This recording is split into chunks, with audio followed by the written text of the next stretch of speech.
السلام علیکم ورحمۃ اللہ وبرکاتہ۔ اعوذ باللہ من الشیطان الرجیم، بسم اللہ الرحمن الرحیم۔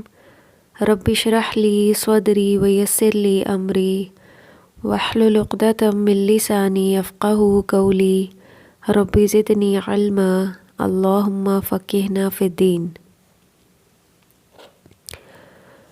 خودکشی کے لفظ کو اگر ہم کچھ الفاظ میں ڈیفائن کرنا چاہیں تو کیا کہیں گے؟ سوچ کر بتائیے۔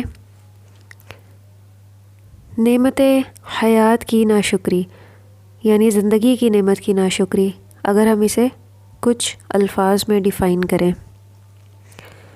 تو زندگی ہمارے پاس اللہ کی سب سے بڑی نعمت ہے، اور یہ ہمیں اس لیے ملی ہے کہ اسے ہم اللہ کی اطاعت گزاری اور رضا کے حصول میں گزاریں۔ تو اس زندگی کو چھوٹی چھوٹی کمیوں کے پیچھے ضائع کر دینا اس نعمت کی بہت بڑی ناشکری ہے۔ اور وہ چھوٹی چھوٹی سی کمیاں کون سی ہیں جن کے پیچھے انسان اس نعمت سے ہاتھ دھو بیٹھنے کی کوشش کرتا ہے؟ جیسے مثال کے طور پہ کسی کو امتحان میں ناکامی ہوئی، یا بے روزگاری، غیر اللہ کی محبت میں ناکامی، قرض کا بوجھ۔ اس کے علاوہ بھی کئی وجوہات ہیں جن کی وجہ سے انسان خودکشی کا مرتکب ہو جاتا ہے۔ اور یہ کس کمی کی وجہ سے ہوتا ہے؟ خودکشی کا کرنا کسی کمی کی وجہ سے ہوتا ہے۔ یہ اللہ پہ توکل کی کمی کی وجہ سے ہوتا ہے، کیونکہ اللہ پہ توکل نہیں ہوگا تو انسان آزمائشوں پہ پورا نہیں اتر سکتا۔ تو اگر کسی کو امتحان میں ناکامی ہوئی ہے تو اگر اللہ نے چاہا تو اگلی بار کامیابی ہو جائے گی۔ تو یہ کیا ہے؟ اللہ کی ذات پہ توکل ہے۔ جب بھی ناکامی کا سامنا کرنا پڑے تو اسی طرح سے سوچیں کہ انشاءاللہ ایک دن ضرور کامیابی ہوگی، ایک دن یہ کام ضرور ہو جائے گا۔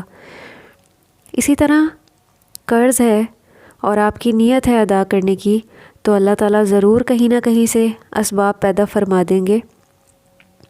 تو یہ ہے توکل اللہ کی ذات پہ کہ جو بھی معاملہ ہو کبھی نا امید نہ ہو کہ یہ تو بس اب ہوگا ہی نہیں۔ یہ سوچ نا امیدی کی ہے۔ بندہ مومن کبھی اللہ سے نا امید نہیں ہوتا۔ تو خودکشی کے بارے میں اللہ رب العزت سورہ النساء میں کیا فرماتے ہیں؟ وَلَا تَقْتُلُوا أَنفُسَكُمْ إِنَّ اللَّهَ كَانَ بِكُمْ رَحِيمًا، اور اپنی جانوں کو ہلاکت میں نہ ڈالو، یقیناً اللہ تو تم پہ بے حد مہربان ہے۔ یہاں بھی اللہ تعالیٰ کیا فرما رہے ہیں کہ اپنی جانوں کو قتل نہ کرو، اللہ تو تم پہ بہت مہربان ہے۔ وہی تو تمام اسباب پیدا کرنے والے ہیں، وہی تو رزق میں برکت دینے والے ہیں، مشکلات کو ٹالنے والے ہیں۔ تو اللہ کی ذات پہ کیا کرو؟ بھروسہ کرو۔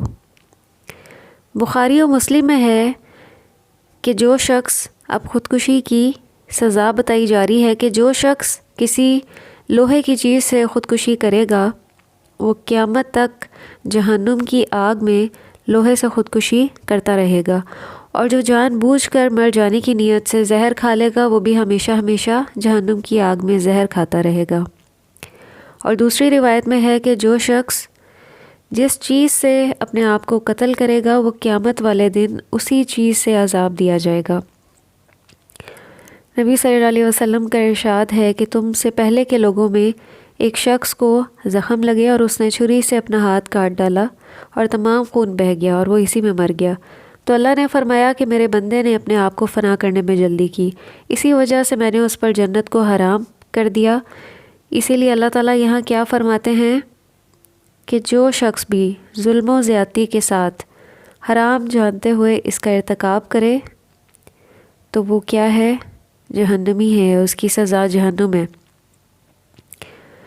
تو بس ہر عقل مند کو اس تنبیہ سے ڈرنا چاہیے، دل کے کان کھول کر اللہ کے اس فرمان کو سن کر خودکشی کی حرام کاریوں سے اجتناب کرنا چاہیے۔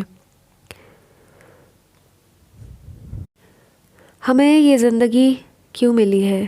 یہ مہلت عمل ہمیں کیوں ملی ہے؟ یہ ہمیں قرآن سے ہی پتہ چلتا ہے، سورہ ملک سے، الذی خلق الموت والحیات لیبلوکم ایکم احسن عملا وہو العزیز الغفور۔ اور جس اللہ نے موت اور حیات کو پیدا کیا، اور کس لیے پیدا کیا؟ کہ تمہیں آزمائے کہ تم میں سے اچھے کام کون کرتا ہے، اور وہ غالب اور بخشنے والا ہے۔ اللہ سبحانہ و تعالیٰ نے انسان کو پیدا کیا اور اس کی موت اور حیات کا سلسلہ قائم کیا، اسے قوت ارادہ اور اختیار دیا، عقل و تمیز عطا کی کہ دیکھا جائے کہ کون کائنات کی دوسری اشیاء کی طرح اللہ کے حکم کے سامنے سر تسلیم خم کرتا ہے اور کون نہیں کرتا۔ یہی ہمارا امتحان ہے۔ اگر سر تسلیم خم کر لے تو یہی اس کے لیے بہتر روش ہے، اور اس کے اعمال اچھے ہوں گے، اور انکار کی صورت میں اس کے اعمال بھی برے اور بدلہ بھی برا ملے گا۔ گویا یہ دنیا ہر انسان کے لیے دارالامتحان ہے، زندگی کے ہر قدم پہ امتحانات کا سامنا کرنا پڑے گا، اور اس امتحان کا وقت انسان کی موت تک ہے۔ وہ اس سے پہلے خود سے ان امتحانات کو ختم نہیں کر سکتا، اپنی زندگی کو ختم نہیں کر سکتا۔ موت تک یہ مہلت عمل ہے، اور جس کی موت واقع ہو گئی اس کی مہلت عمل بھی ختم ہو گئی۔ تو موت سے لے کر دوبارہ اٹھائے جانے کا عرصہ امتحان کے نتائج کا عرصہ ہے۔ تاہم ہر ایک کو یہ معلوم ہوتا ہے کہ وہ اس امتحان میں فیل ہونے والا ہے یا پاس ہونے والا ہے، یہ بھی ہر کسی کو علم ہوتا ہے۔ اور قیامت کو پھر اس امتحان کے نتائج ظاہر ہوں گے، باقاعدہ اس کا اعلان ہوگا، اور پھر ہر ایک کو اس کے اعمال کے مطابق جزا اور سزا ملے گی۔ تو یہ اتنا لمبا عرصہ ہے۔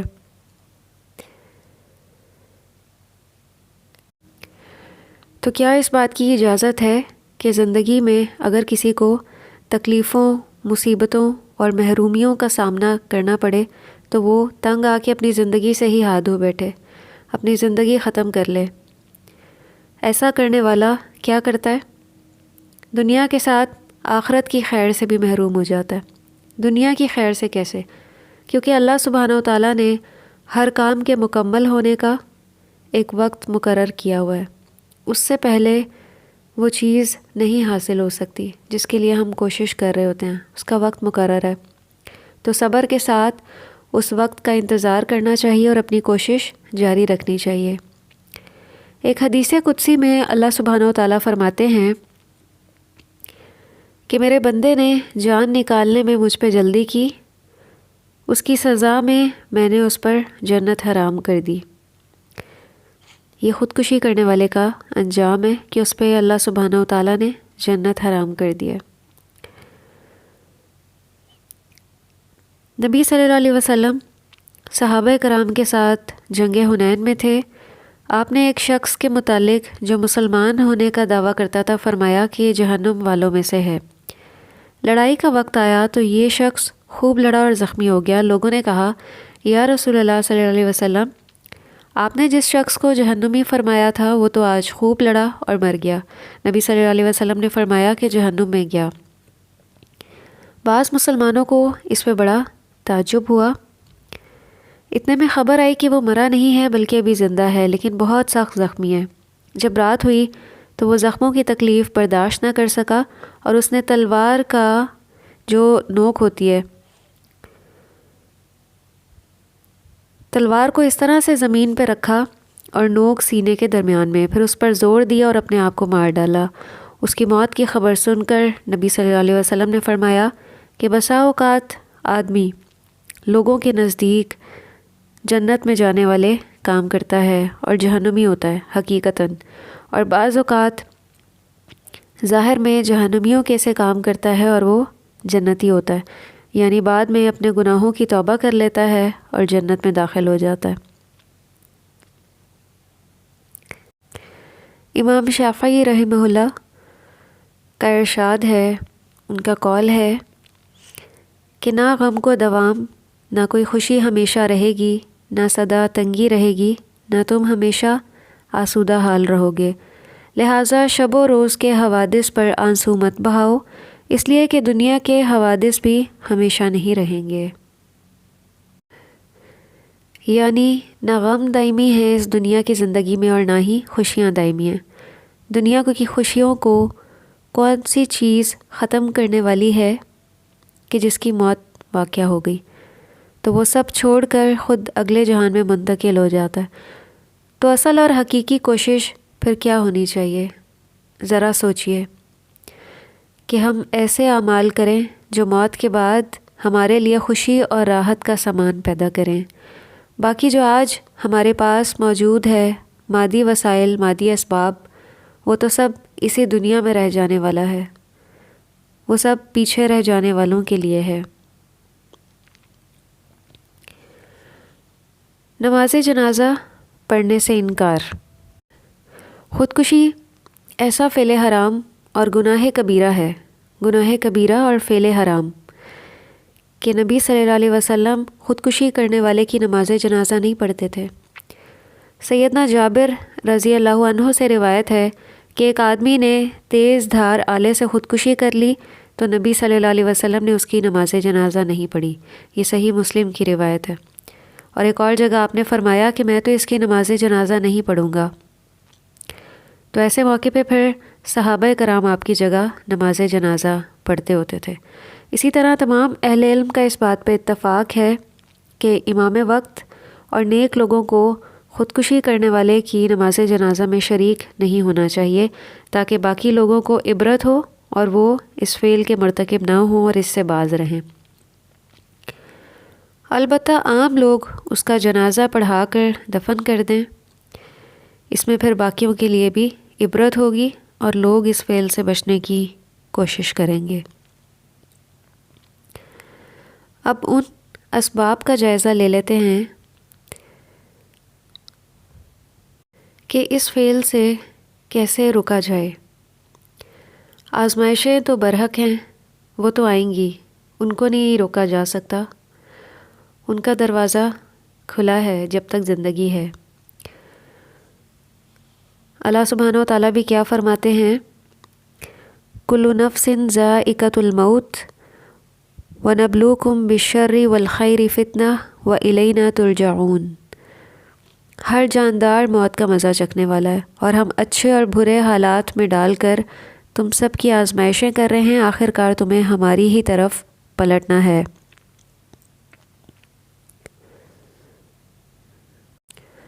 سب سے پہلی بات جو سمجھنے کی ہے، کل نفس ذائقۃ الموت، اس میں تمام بت پرستوں کی تردید ہے جو اپنے دیوی دیوتاؤں کے ہمیشہ زندہ رہنے کا عقیدہ رکھتے ہیں۔ اسی طرح ان قبر پرستوں کا بھی جو اپنے داتاؤں، حاجت رواؤں اور مشکل کشاؤں کے لیے موت کا لفظ برا سمجھتے ہیں۔ چنانچہ جب بھی نبی صلی اللہ علیہ وسلم یا کسی بزرگ کے بارے میں موت یا فوت کا لفظ آئے تو اس کی بجائے کون سا لفظ استعمال کیا جاتا ہے؟ انتقال کی بجائے جگہ بدلنے کا، کہ منتقل ہو گئے یا پردہ فرما گئے، پردے میں ہو گئے۔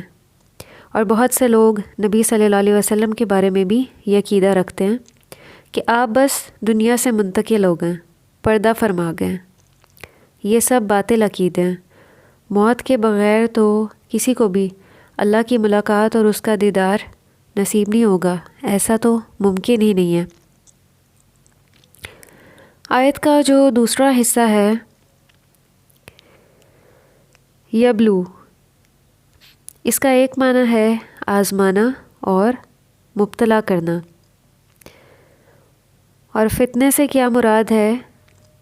آزمائش، یعنی دنیا میں بدحالی اور سختی مراد ہے، اور خیر سے مراد خوشحالی اور آسانی ہے۔ یعنی کہ ہم تمہیں کبھی سختی سے دوچار کرتے ہیں اور کبھی نرمی کا سلوک کرتے ہیں کہ زندگی میں آسانیاں آ جاتی ہیں، خوشحالی آ جاتی ہے، لیکن کبھی کیا ہوتا ہے؟ بیماری آتی ہے، کبھی صحت ہوتی ہے، کبھی دولت وافر ہوتی ہے، اور کبھی فقیری کسی کیفیت ہو جاتی ہے۔ غرض ان تمام حالتوں سے مقصود تمہاری آزمائش ہے۔ کیا آزمائش ہے؟ کہ تم اس نعمت پر شکر ادا کرتے ہو یا نہیں، اور مصیبت پر صبر کرتے ہو یا نہیں۔ یہی آزمائش ہے در حقیقت۔ اور مومن کا حال کیا ہوتا ہے، اس کی حالت کیا ہوتی ہے؟ نبی صلی اللہ علیہ وسلم نے فرمایا کہ مومن کا معاملہ تو بڑا ہی عجیب ہے۔ اگر اسے خوشی حاصل ہوتی ہے تو وہ شکر کرتا ہے اور وہ اس کے لیے بہتر ہے، اور اگر اسے کوئی تکلیف پہنچتی ہے تو وہ صبر کرتا ہے اور وہ بھی اس کے لیے بہتر ہے۔ یہ جو ابھی بات ہوئی نا کہ بندہ مومن آزمائش پہ صبر کرتا ہے، تو آزمائش کو کبھی برا نہ سمجھیے۔ صبر کرنے پر اللہ سبحانہ و تعالیٰ نے بے پناہ اجر و ثواب رکھا ہوا ہے، اور صبر کا پھل دنیا میں بھی میٹھا ہے۔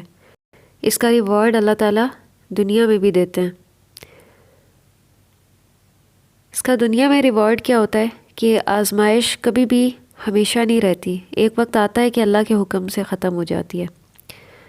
تو کیوں نہ پھر اس وقت کو اللہ کی رضا کے حصول کے لیے صبر اور شکر سے گزارا جائے، جلد بازی نہ کی جائے، کیونکہ مایوسی اور نا امیدی کیا ہے، یہ جلد بازی کی وجہ سے ہی ہوتی ہے، اور یہ حل نہیں ہے نا امیدی اور مایوسی کا شکار ہو جانا۔ مایوس ہونے سے انسان اس آزمائش سے بھی بڑی مشکل میں مبتلا ہو جاتا ہے، تو مایوسی کئی بار اس سے بھی بڑی مشکل میں مبتلا کر دیتی، کیونکہ ہر وقت اس طرح کی منفی سوچیں انسان کی صحت کو بہت شدید نقصان پہنچاتی ہیں، صحت خراب ہونے لگتی ہے، بہت سی بیماریاں لاحق ہونا شروع ہو جاتی ہیں۔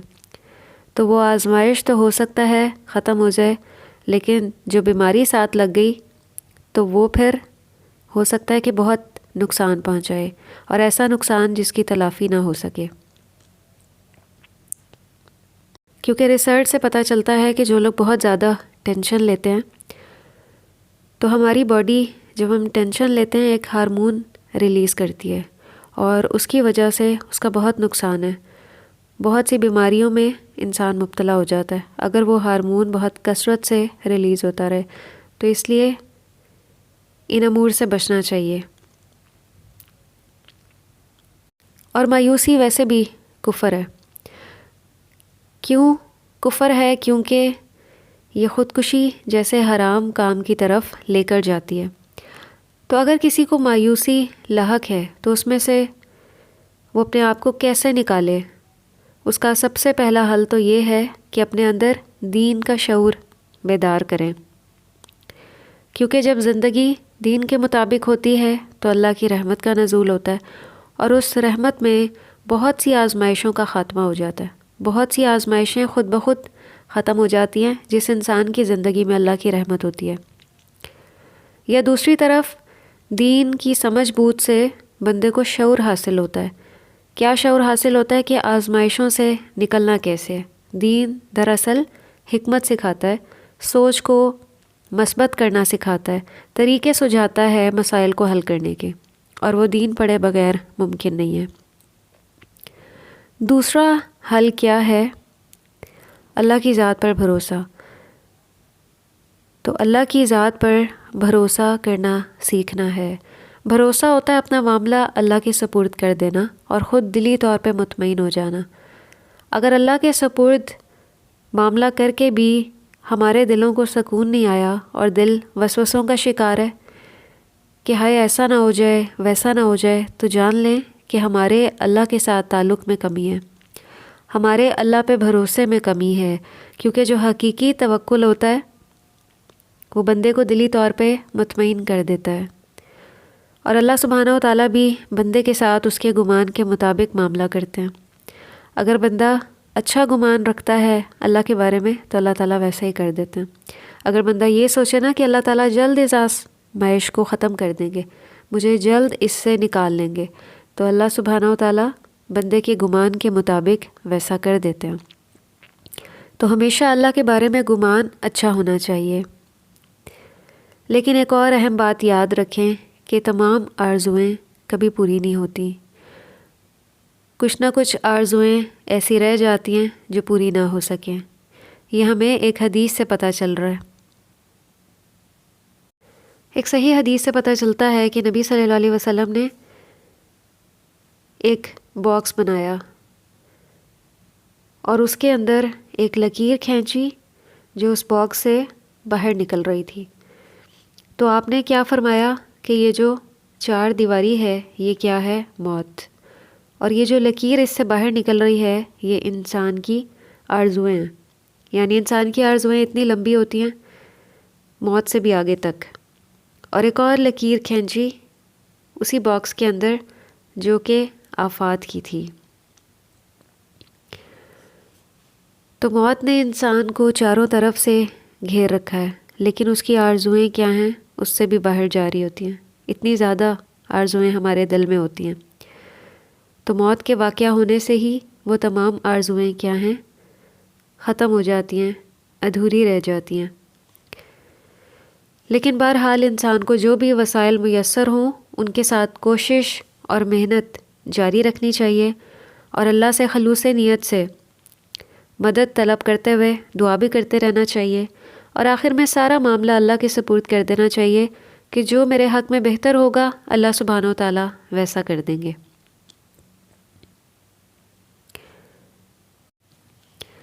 ہمارا جو دین ہے وہ بہت ہی مضبوط ہے، اور جو اللہ کی کتاب ہے قرآن وہ بھی مضبوط ہے اور مضبوط بناتی بھی ہے. تو ہمارا پھر کیا معاملہ ہونا چاہیے کہ ہم اس دین اور اللہ کی کتاب کو تھام کر ہم بھی مضبوط ہو جائیں، ہم بھی اپنے ہاتھ مضبوط کر لیں، اور تمام مسلمان پھر ایک دوسرے کا ہاتھ تھام لیں. اسلام ہمیں ایک دوسرے کے ساتھ دکھ سکھ کی خبر رکھنے، حقوق ادا کرنے، فرائض نبھانے اور باہم خیر خواہ بن کر زندگی گزارنے کی تعلیم دیتا ہے. مسلم معاشرے کی بنیاد ہی قرابت داروں، پڑوسیوں، ضرورت مندوں کے حقوق کی ادائیگی اور حفاظت پر استوار ہے. بس ضرورت اس بات کی ہے کہ ان تعلیمات کو نافذ کیا جائے، اور ہم اپنے گھروں میں، اپنے ارد گرد، مسجد، اسکول، بازار، ہر جگہ ان اسلام کے جو بنیادی اقدار ہیں ان کا ہم اہتمام کریں اور اس کے لیے کوشش کریں. اس کے لیے ہم انفرادی سطح پر کیا کر سکتے ہیں؟ ہر شخص اپنے ارد گرد دیکھے کہ کون کس قسم کے مسائل کا شکار ہے. اگر کوئی بے روزگار ہے تو اس کی مالی مدد کر کے اس کی مدد کی جا سکتی. ایک ذمہ داری تو ہماری قیادت کی ہے، حکمرانوں کی ہے، کہ وہ اس بات کی کوشش کریں کہ جو ضرورت مند ہیں ان کی بنیادی ضروریات پوری ہوں، بے روزگاری کا خاتمہ ہو، جو دن بدن بڑھتی ہوئی مہنگائی ہے اس کا خاتمہ ہو، تاکہ یہ بے چینی کی فضا ختم ہو. لیکن ہم انفرادی سطح پر بھی اس کی کوشش کریں اور اپنے ارد گرد دیکھیں کہ اگر کوئی بے روزگار ہے تو اس کی مالی مدد کر کے اس کی مدد کی جا سکتی، یا اگر کوئی نا امیدی کا شکار ہے، ہم کسی کی مالی مدد نہیں کر سکتے، اور اگر کوئی نا امیدی اور مایوسی کا شکار ہے تو پھر ہم پہ کیا ذمہ داری عائد ہوتی ہے؟ ہم کیا کریں؟ ہم کیسے مدد کر سکتے ہیں ایسے شخص کی جو نا امیدی کا شکار ہے؟ دین کے فروغ کے ذریعے، کہ ہم دین کے فروغ کی کوشش کریں اور اس نا امیدی اور مایوسی کی کیفیت کو ختم کرنے کی کوشش کریں. اگر ہر فرد کی یہی سوچ ہو جائے گی تو پورے معاشرے کی اصلاح ہو سکتی ہے. اللہ تعالیٰ ہمیں اس کی توفیق دے کہ ہم دین سیکھ کر اس کو آگے سکھانے والے بن جائیں. ہم سب کی زندگیوں میں جو اسلامی تعلیمات ہیں قرآن اور سنت کے مطابق نافذ ہو جائیں، اور ہمیں اس حالت میں موت آئے کہ اللہ سبحانہ و تعالیٰ ہم سے راضی ہوں، اور یہ جو زندگی ہمیں ملی ہے، مہلت عمل ہمیں ملی ہے، اللہ تعالیٰ صحیح معنوں میں ہمیں اس کا حق ادا کرنے والا اور قدر کرنے والا بنا دیں. وآخر دعوانا ان الحمد للہ رب العالمین. سبحانک اللہم و بحمدک نشہد ان لا الہ الا انت نستغفرک ونتوب الیک. والسلام علیکم ورحمۃ اللہ وبرکاتہ.